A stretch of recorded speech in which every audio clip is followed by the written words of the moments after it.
The former Nottinghamshire social worker who uncovered widespread abuse of British children sent to Australia says horrific stories will emerge over the next few weeks.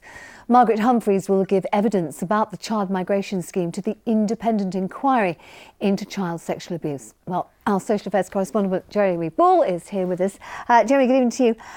Today's been a real milestone in this whole inquiry, hasn't it? It has, because the whole thing's expected to last for several years, and today they heard the very first evidence, and that evidence was all about a huge scandal that originally emerged in Nottinghamshire. It involved thousands of British children who were sent from broken homes over to Australia, where a lot of them were then physically and sexually abused. Now, we can show you pictures today of how the inquiry was formally opened in London this morning. It's begun hearing some really emotional accounts of what happened in the years after World War II, how children were forcibly deported without their parents' consent, how some of them were wrongly told they were orphans, and the survivors are being represented by a West Bridgeford charity called the Child Migrants Trust.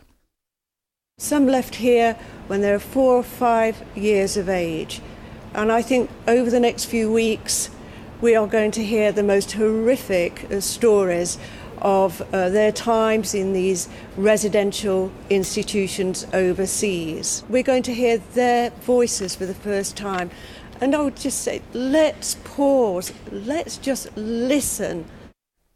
And it's not just about the Australia side of things either, because I think we're also going to hear about allegations of child abuse here in the East Midlands. We are, because although this is a national inquiry, 2 of its 13 topics are specifically about this region. One strand's looking at allegations against the former MP Greville Janner.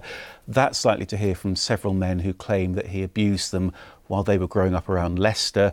Another strand, of course, looking at hundreds of allegations about children's homes in Nottinghamshire, and that all came to light with that abuse at the Beechwood home in Mapley. And what's all this going to achieve, do you think, after quite such a long time now?